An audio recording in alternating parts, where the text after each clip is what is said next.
नमस्कार। श्रीमती मोहरी देवी तापड़िया कन्या महाविद्यालय जसवंतगढ़ के इस YouTube चैनल पर मैं प्रवक्ता हनुमानमल शर्मा आप सबका हार्दिक स्वागत और अभिनंदन करता हूं।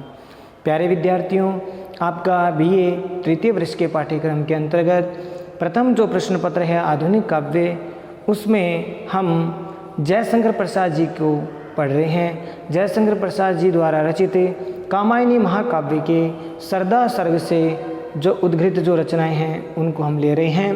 तो प्यारे विद्यार्थियों, अब तक हमने 20 पदों की व्याख्या है वो कर ली है। आज हम 21 और 22 जो नंबर की व्याख्या है पद है उनकी व्याख्या हम करेंगे। तो चलिए प्यारे विद्यार्थियों, इन पदों की व्याख्या हम करते हैं। प्रकृति के यौवन का श्रृंगार करेंगे कभी न बासी फूल, मिलेंगे वे जाकर अति शीघ्र आह उत्सुक है उनकी धूल। पुरातनता का ये निर्मोह सहन करती न प्रकृति पल एक, नित्य नूतनता का आनंद किए हैं परिवर्तन में टेक। युगों की चट्टानों पर सृष्टि डाल पद चिन्ह चली गंभीर, देव गंधर्व असुर की पंक्ति अनुसरण करती उसे अधीर, अनुसरण करती उसे अधीर। तो प्यारे विद्यार्थियों, ये छंद का वाचन हुआ और अब इस छंद को हमें पढ़ते हैं, व्याख्या हम करते हैं। तो इस छंद, इसे जो पद है, इस पद में जब मनु अपने जीवन को एकमात्र दुख है वो समझने लग जाते हैं, संसार को एकमात्र दुख है वो कारण है वो समझने लग जाते हैं। अब इसमें आप प्रस्तुत प्रसंग में आप ऐसे लिख लेंगे कि प्रस्तुत पद्यांश जयशंकर प्रसाद जी द्वारा रचित कामायनी महाकाव्य के सरदा सर्ग से उद्घृत है। और इसमें मनु जब अपने जीवन को निराशा में या हताशा वो समझने लग जाते हैं और संसार को दुख का एकमात्र कारण समझने लग जाते हैं और स्वयं को निरुपाय निराशा से युक्त समझने लग जाते हैं, तब सरदा उनको प्रोत्साहित करती है, जो है प्रेरणा देती है जीवन की सत्यता के बारे में और जीवन को किस प्रकार से आशावान बनाना चाहिए इस बारे में वो जो है उनको प्रेरित करती है। और साथ ही साथ सरदा है उनको नवीन जीवन की जो समय की परिवर्तनशीलता है उसके अनुसार उनको ढलने की प्रेरणा दे रही है कि जब जो पुरानी बातें हो गई, पुरातनता हो गई, उनको छोड़ दे और नवीन जो सृष्टि है उसे नई समय की परिवर्तनशीलता में अपना योगदान देने की प्रेरणा वो देती है। तो प्यारे विद्यार्थियों, ये आप प्रसंग में लिख सकते हैं। और इस प्रकार से मनु को वो अधीरता छोड़ने की बात वो कह रही है कि प्रकृति यौवन का श्रृंगार करेंगे कभी न बासी फूल। इस सृष्टि में, इस संसार में प्रकृति के यौवन का जो श्रृंगार है, साज सज्जा सजावट है, वो कभी भी बासी फूल नहीं कर सकते। बासी फूल यहाँ पर प्राचीन जो है पुरातन जो परंपराएं या समय है उसके लिए यहाँ पर जो बात है वो कही गई बासी फूल की। तो मनु को समझाती हुई सरदा कह रही है कि जैसे प्रकृति है वो सदैव ही क्या है, परिवर्तनशील है, प्रकृति में हमेशा परिवर्तन होते रहते हैं। तो इसीलिए तुम्हें भी आप मनु को समझाती हुई सरदा कह रही है कि आपको भी समय की परिवर्तनशीलता के साथ आपको भी बदलना चाहिए। तो ये बात अभी इसमें बात कही गई है कि प्रकृति के यौवन का श्रृंगार कभी बासी फूल नहीं कर सकते। प्रकृति रूपी जो नायिका है या जो भी है स्त्री, उसके यौवन का श्रृंगार कभी बासी फूल नहीं कर सकते। ठीक है। तो इस प्रकृति की परिवर्तनशीलता में निराशा और जो अधीरता, उसके लिए आपको कोई स्थान नहीं रखना चाहिए। ठीक है। और जिस प्रकार से भाई बासी फूल है वो प्रकृति के यौवन का श्रृंगार नहीं करते और वह शीघ्र ही मिलेंगे वे जाकर अति शीघ्र आह उत्सुक है उनकी धूल।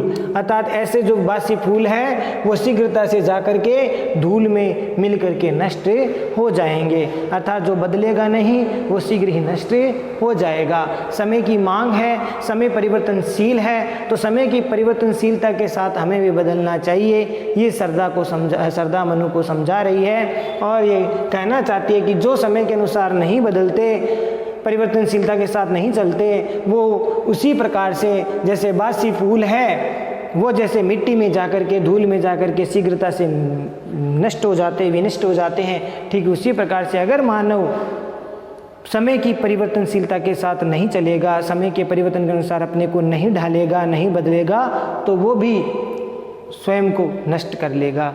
अर्थात समय के साथ सबको चलना चाहिए, ये बात इसमें कहने की कोशिश की गई है कि आह उत्सुक है उनकी धूल। तो ये पंक्तियाँ, 4 पंक्तियों का अर्थ एक साथ हम लेकर के इसका अर्थ हमने देखा है प्यारे विद्यार्थियों, ठीक है ना। तो इस प्रकार से निराश जो व्यक्ति है वो कभी भी प्रकृति का श्रृंगार है वो नहीं कर सकते। तो बासी फूल यहाँ पर प्राचीन पुरातन पद्धति या फिर निराशा से भरा हुआ मानव का जो स्वभाव है उसके बारे में बात कही गई है कि निराश हताश व्यक्ति कभी भी प्रकृति का जो है श्रृंगार नहीं कर सकता। कहने का तात्पर्य है कि उमंग और उत्साह के साथ जीवन नहीं जी सकता, तो उसको समय के अनुसार बदलना चाहिए, और अगर वह नहीं बदलेगा तो ऐसे लोग बासी फूल की तरह नष्ट हो जाएंगे और उनका जीवन भी उसी प्रकार से शीघ्रता से नष्ट हो जाएगा। पुरातनता का ये निर्मोह, पुरातनता का निर्मोह का मतलब होता है आवरण। ये जो पुरातनता का, प्राचीनता का जो आवरण है, प्राचीनता यानी जो प्राचीन सभ्यता है जो जल प्रलय से पहले नष्ट हो गई, तो जो प्राचीन सभ्यता या प्राचीनता है वह ये निर्मोह सहन करती न प्रकृति पल एक, यानी ये जो प्रकृति है, जो प्रकृति सत्ता है वो कभी भी प्राचीनता के आवरण को कभी भी एक क्षण के लिए भी सहन नहीं कर सकती। सहन करती न प्रकृति पल एक, एक क्षण के लिए भी जो प्रकृति है वो प्राचीनता को स्वीकार नहीं करती, पुरातनता को स्वीकार नहीं करती, पुरातनता के आवरण को वो स्वीकार नहीं करती, क्योंकि समय प्रकृति बदलती रहती है। प्रकृति का स्वभाव है बदलना, और प्रकृति के अनुसार ही मानव को बदलना चाहिए। ये बात इसमें बताने की कोशिश की गई है, क्योंकि प्रकृति स्वयं बदलती रहती है, हर क्षण बदलती रहती है। आपको पता हो मौसम बदलते हैं, ऋतुएं बदलती है, हवाएं बदलती है। तो इस प्रकार से प्रकृति हर क्षण, पेड़ पौधे बदलते रहते हैं, कभी पतझड़ में झड़ जाते हैं, कभी बसंत में खिल जाते हैं। तो इस प्रकार से प्रकृति नित्य प्रति बदलती रहती है, कभी नदियाँ पानी से भर जाती है, कभी सूख जाती है। तो ये यहाँ पर ये कहना चाहते हैं कि जैसे प्रकृति नित्य प्रति बदलती है, वो कभी प्राचीन जो सभ्यता या प्राचीनता को, पुरातनता को एक क्षण के लिए भी उसके आवरण को स्वीकार नहीं करती, उसी प्रकार से मनुष्य को भी बदलना चाहिए, प्रकृति के अनुकूल ही चलना चाहिए। ये बात इसमें कही गई है। सहन करती नित्य नूतनता का आनंद किए हैं परिवर्तन में टेक। तो ये जो है हमेशा जो नूतनता यानी नवीनता का आनंद है वो स्वीकार संचार करती रहती है। नवीनता, नयापन, नूतनता का अर्थ क्या होता है? नवीनता, नयापन।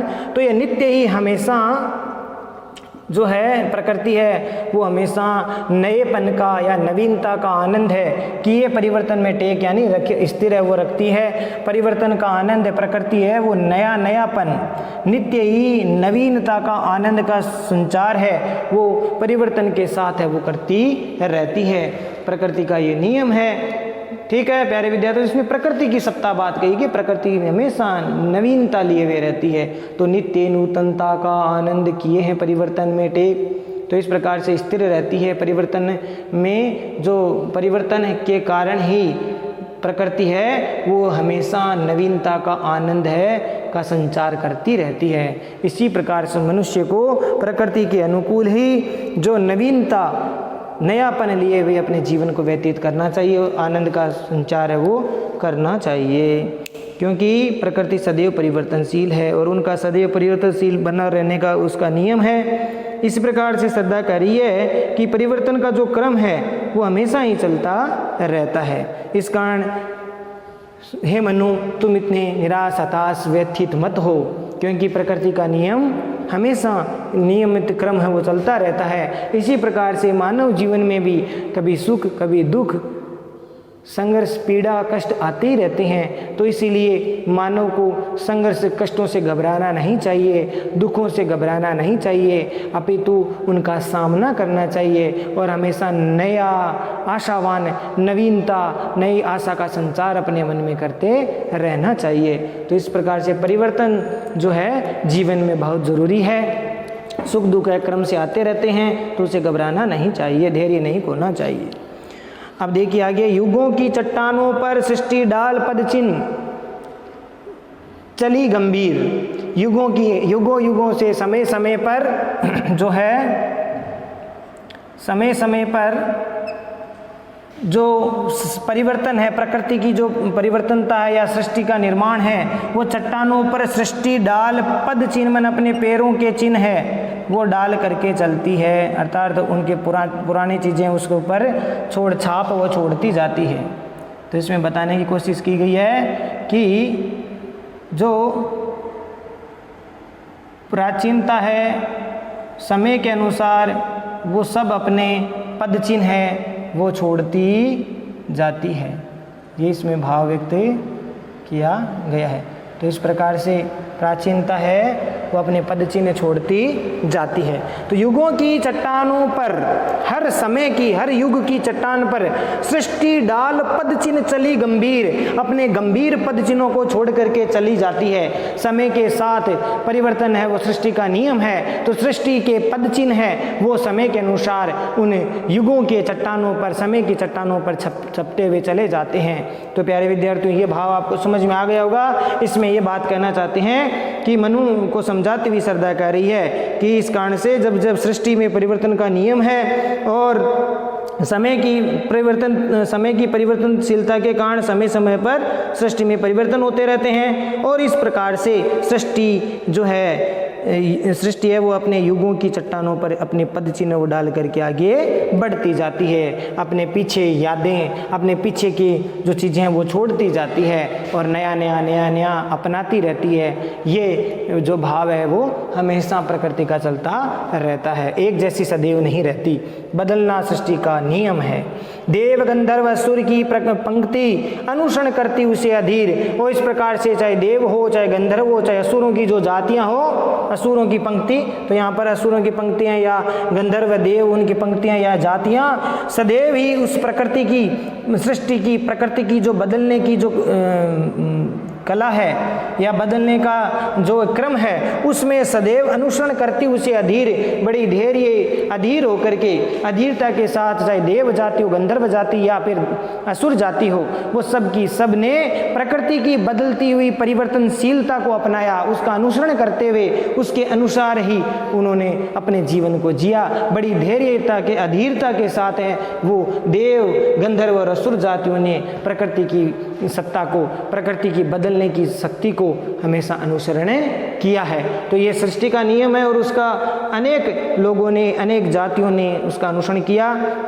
तो इस प्रकार से इस सृष्टि में देवता, गंधर्व और असुरों की जो सभ्यता है वो समय के अनुसार है, उसके समाप्त है। युगों युगों की जो परिवर्तनशीलता के कारण कभी उन असुरों की सभ्यता वो समाप्त हो गई, ठीक है। तो अनुसरण करती उसे अधीर, इस प्रकार से नई सभ्यता को विकसित करने का जो है हमेशा वो अनुसरण करती रहती है। नई नवीनता को लेने का सबका प्रयास वो रहता है, और समय के अनुसार देव, गंधर्व, असुर जातियाँ सब समय के अनुसार उनकी जो सभ्यता है वो नष्ट हो गई है, और फिर नए जो युग में नए सभ्यताओं का विकास है वो हो चुका है। तो ये सभ्यता का विकास होना, नवीनता का, प्राचीनता को छोड़ देना, नवीनता का जो है अनुसरण करना, ये प्रकृति का नियम है, परिवर्तनशीलता का नियम है। तो इसलिए मनु को समझाती हुई श्रद्धा कह रही है, जब सृष्टि परिवर्तनशीलता और जीवन की सत्यता को तुम समझते हो तो फिर तुम्हें इतना अधीर नहीं होना चाहिए, क्योंकि ये पूरी प्रकृति है, पूरी जो सत्ता है वो बदलती है, प्रकृति परिवर्तनशील रहती है। इसीलिए तुम्हें भी जो है संकटों से भागना नहीं चाहिए, पलायन नहीं करना चाहिए, अपितु इन संघर्षों का सामना करना चाहिए। तो प्यारे विद्यार्थियों, ये जो पद आपको समझ में आ गया होगा, थोड़ा दार्शनिक विचार इसमें दिए हुए हैं, ठीक है। और इसमें विशेष वाले पॉइंट में आप लिख देंगे, जैसे बासी फूल जो है, ये जो प्रतीक या नई उपमा दी है बासी फूल की, तो बासी फूल है प्यारे विद्यार्थियों, ये पुरातन रूप में दी गई है, पुरातन रूप के विनाश की बात इसमें कही गई है, ठीक है ना। प्राचीन जो सभ्यता है, पुरातनता है, वो बासी फूल का यहाँ पर प्रतीक है। जब वो नष्ट हो जाती है, विनाश का प्रतीक ये मानी गई है, और जब सृष्टि में नित्य परिवर्तनशील हो जाती है तो ये सिद्धांत है इसको प्रतिपादित करती है, जैसे बासी फूल की तरह नष्ट हो जाता है।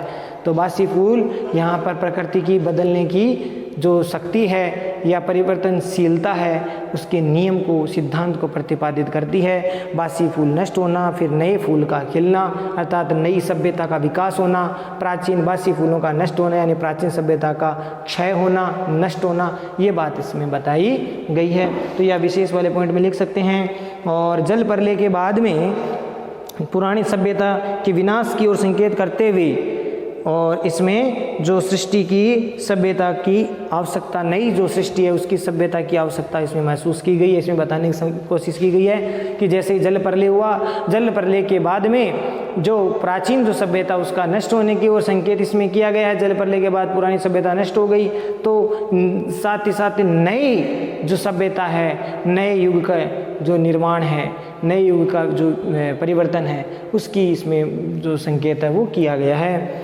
और इसके साथ आप अगर अलंकारों की बात करें प्यारे विद्यार्थियों, तो मानवीकरण, उपमा और अनुप्रास अलंकार का प्रयोग इसमें किया गया है। अलंकार में अनुप्रास, उपमा और मानवीकरण अलंकार का प्रयोग इसमें किया गया है। मानव की तरह प्रकृति कार्य करती दिखाई गई है, तो मानवीकरण अलंकार हो गया। तत्सम तद्भव शब्दावली का प्रयोग किया गया है। तो ये जो पद है आपको समझ में आ गया होगा। ये तुम ये विस्तृत भूखंड, प्रकृति वैभव से भरा अमंद, कर्म का भोग, भोग का कर्म, यही जड़ का चेतन आनंद। अकेले तुम कैसे एहसाय यजन कर सकते तुच्छ विचार, तपस्वी आकर्षण से हीन कर सके नहीं आत्म विस्तार।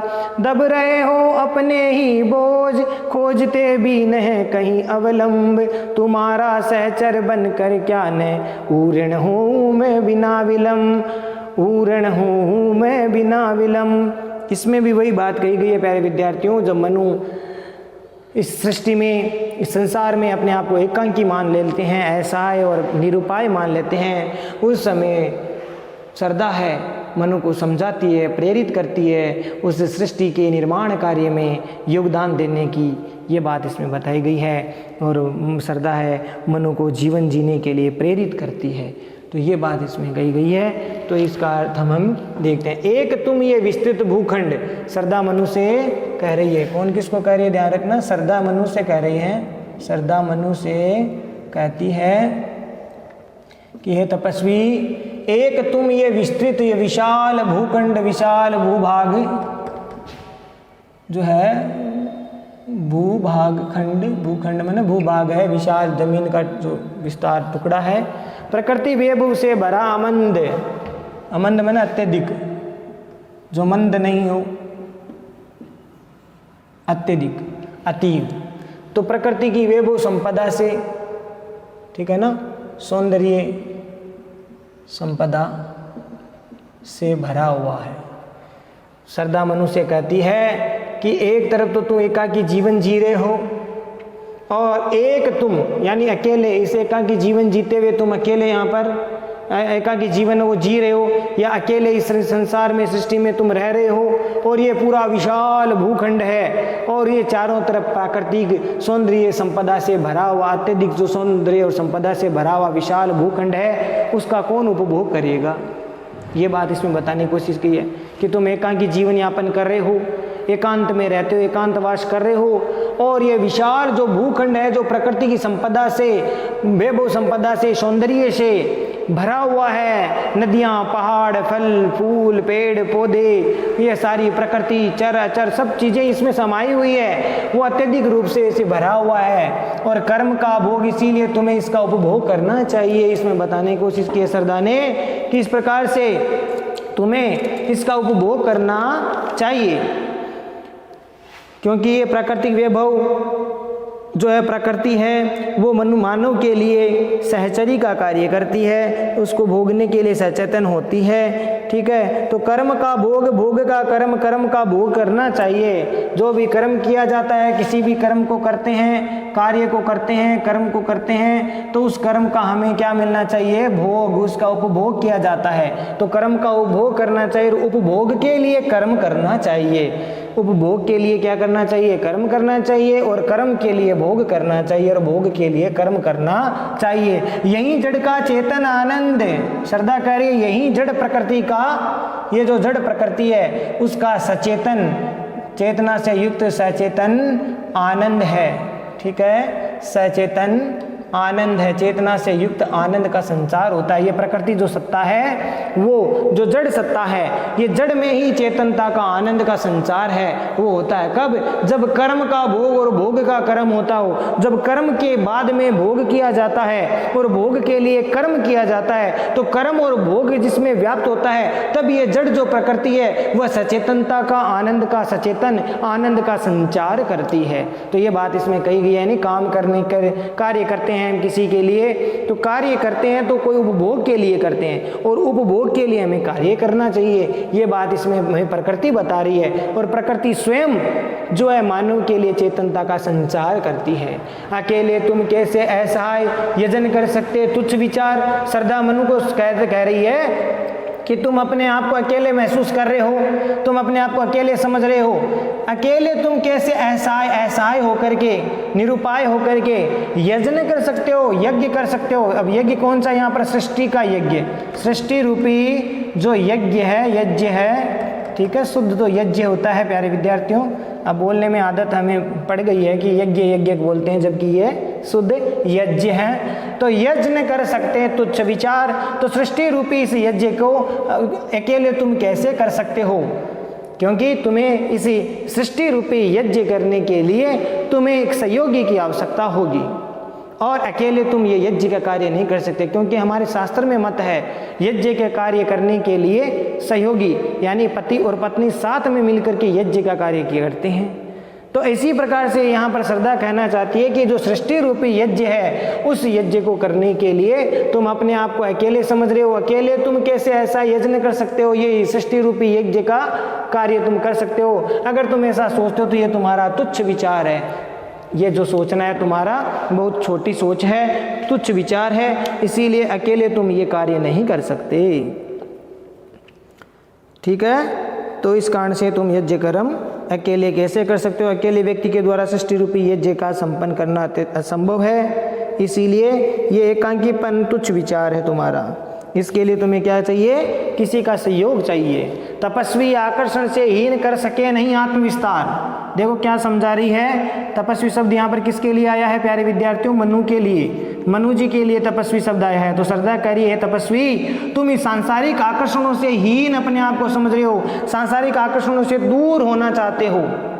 क्योंकि मनु संसार को एकमात्र दुख का कारण मान रहे हैं, तो ये मनु ये चाहते हैं कि मैं इस संसार से दूर रहूं, इन आकर्षणों से, सांसारिक भोगों से मैं दूर रहूं। तो यहाँ पर श्रद्धा मनु को समझाते हुए कह रही है कि हे तपस्वी तुम आकर्षणों से हीन, सांसारिक आकर्षणों से हीन कर सके नहीं आत्मविस्तार, इसीलिए तुम अपनी आत्मा का विस्तार नहीं कर सके।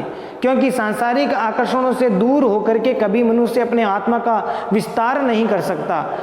तो सांसारिक जो सुख भोग है उसका मर्यादा पूर्वक अगर उपभोग किया जाए तो वो फिर उससे आत्मा का विस्तार होता है। ये यहाँ पर श्रद्धा समझाने की कोशिश कर रही है मनु को। ठीक है प्यारे विद्यार्थियों, तो वो आत्मशक्ति या जो आत्मविस्तार है वो नहीं कर सकते, क्योंकि सृष्टि में तुम्हारे लिए कोई आकर्षण नहीं रहा है। तुम आकर्षण से हीन अपने आप को समझ रहे हो, यानी जीवन को एक तरह से निराश हताश समझ रहे हो, आकर्षणों से हीन समझ रहे हो। इसीलिए तुम अपनी आत्म जो विस्तार है, आत्मविस्तार में ना आत्म जो शक्ति है, उस आत्मशक्ति को तुम पहचान नहीं पा रहे हो, उस आत्मशक्ति का तुम उपयोग नहीं कर सकते, क्योंकि तुम इस संसार में आकर्षण से हीन अपने आप को समझ रहे हो, निराश जीवन से निराश हताश समझ रहे हो। इसीलिए तुम्हारी आत्मशक्ति है वो जो है उससे तुम दूर हो चुके हो, आत्मशक्ति की तुम्हें पहचान नहीं रही। ठीक है, तो तुम अपनी आत्मशक्ति का विस्तार नहीं कर सकते। दब रहे हैं अपने ही बोझ खोजते भी नहीं अवलंब। श्रद्धा कह रही है कि तुम अपने ही बोझ से अपने एकांकी का जो जीवन जी रहे हो, इस एकांकी को जीवन जीते जीते तुम स्वयं एकांकी के जीवन के बोझ में दब चुके हो, और इसके लिए खोजते भी न कहीं अवलंब, कहीं तुम सहारा भी नहीं खोज रहे हो, अर्थात किसी की सहयोग है वो भी नहीं चाहते। खोजते भी न कहीं अवलंब, कहीं तुम सहारा भी नहीं चाहते कि कोई मेरी सहारा करे, कोई मुझे सहारा दे, ताकि मैं इस एकांकी के जीवन को आसानी से सहजता से इसको निभा सकूं। तुम तो स्वयं अकेला महसूस कर रहे हो, निराश महसूस कर रहे हो, निरुपाय महसूस कर रहे हो, और ऐसे में क्या तुम अपने जीवन को जी सकोगे? ये श्रद्धा मनु को समझाती हुई कह रही है, प्रेरित करती हुई कह रही है, इसीलिए तुम किसी का सहारा भी नहीं ढूंढते हो। कहने का तात्पर्य मनु ये कहना, श्रद्धा ये कहना चाहते हैं कि तुम्हें किसी सहयोगिनी की आवश्यकता है। तुम्हारा सहचर माने सहयोगी, साथी, तुम्हारा साथी बनकर, तुम्हारी सहयोगी बनकर क्या ऊर्ण हो। ऊर्ण का मतलब ऋण से मुक्त होना, ऋण से मुक्त हो जाना, ऊर्ण हूँ मैं बिना विलंब, बिना किसी देरी के। क्या मैं अपना कर्तव्य, मानव जो कर्तव्य निभा करके मैं तुम्हारी सहचरी बन करके, तुम्हारी साथी बन करके, क्या मैं इस कर्तव्य से मुक्त नहीं हो जाऊं, अर्थात इस कर्तव्य को पूर्ण नहीं कर सकूंगी। तुम्हारा सहयोगी में बन करके इस सृष्टि यज्ञ रूप में, यज्ञ में मैं क्या तुम्हारा साथ नहीं निभा पाऊंगी। कहना चाहती है कि क्या मैं इस योग्य हूँ कि मैं अपने मानव कर्तव्य को निभाते हुए तुम्हारी सहचरी बनूं और इस सृष्टि यज्ञ कार्य में तुम्हारा साथ दूं। यह इसमें कहना चाहती है। तो तुम्हारा सहचर बनकर क्या न ऊर्ण हूँ मैं बिना विलंब, यानी बिना देरी किए अपने कर्तव्य के भार से अविलंब मुक्त हो जाऊं, ठीक है ना। या कहने का तात्पर्य है कि मैं तुम्हारा सहयोग करके अपने कर्तव्य का पूरी तरह से पालन करना चाहती हूँ। और सृष्टि में जो जीवन का जो यज्ञ जो कर्म है उसमें समान रूप से सहयोगी की जरूरत है, इसीलिए मैं तुम्हारी सहयोगी बन करके इस सृष्टि रूपी यज्ञ में साथ दूंगी, ठीक है। जीवन की शक्ति है वो प्रदान करने के लिए सहयोगी की आवश्यकता होती है। तुम्हारी आत्मशक्ति तभी विकसित होगी जब तुम्हें किसी सहयोगी की जो है सहयोगी का साथ मिलेगा, तब तुम अपनी आत्मशक्ति का विस्तार कर सकते हो और इस सृष्टि रूपी यज्ञ कार्य में पूर्णता से जो है निभा सकते हो।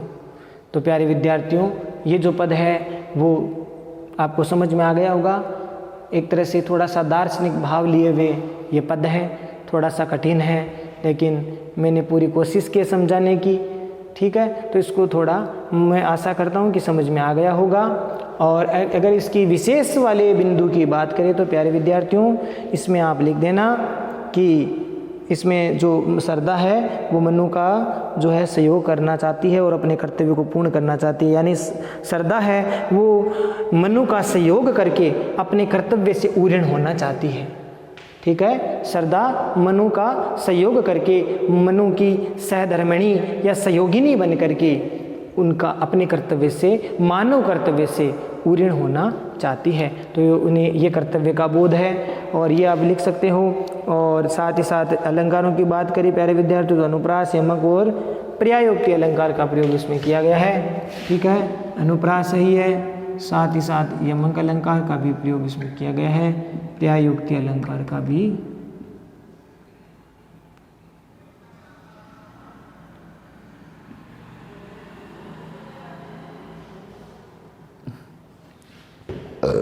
पर्यायोक्ति अलंकार का प्रयोग इसमें किया गया है। और तत्सम तद्वत् शब्दावली से युक्त रचना है, छायावादी शैली का भी प्रयोग है वो इसमें किया गया है। तो यह विशेष वाले पॉइंट में लिख देंगे। तो आशा करता हूँ प्यारे विद्यार्थियों दोनों पद आपको समझ में आ गए होंगे। प्यारे विद्यार्थियों, आज के लिए बस इतना ही। अगले वीडियो में हम फिर हाजिर होंगे जयशंकर प्रसाद जी के शेष जो रहे जो पद हैं उनकी व्याख्याओं को लेकर के। तब तक के लिए व्याख्या को पढ़ते रहिए, नोट्स बनाते रहिए। चैनल को लाइक, शेयर और सब्सक्राइब कीजिए। जय भारत, जय हिंदी, धन्यवाद।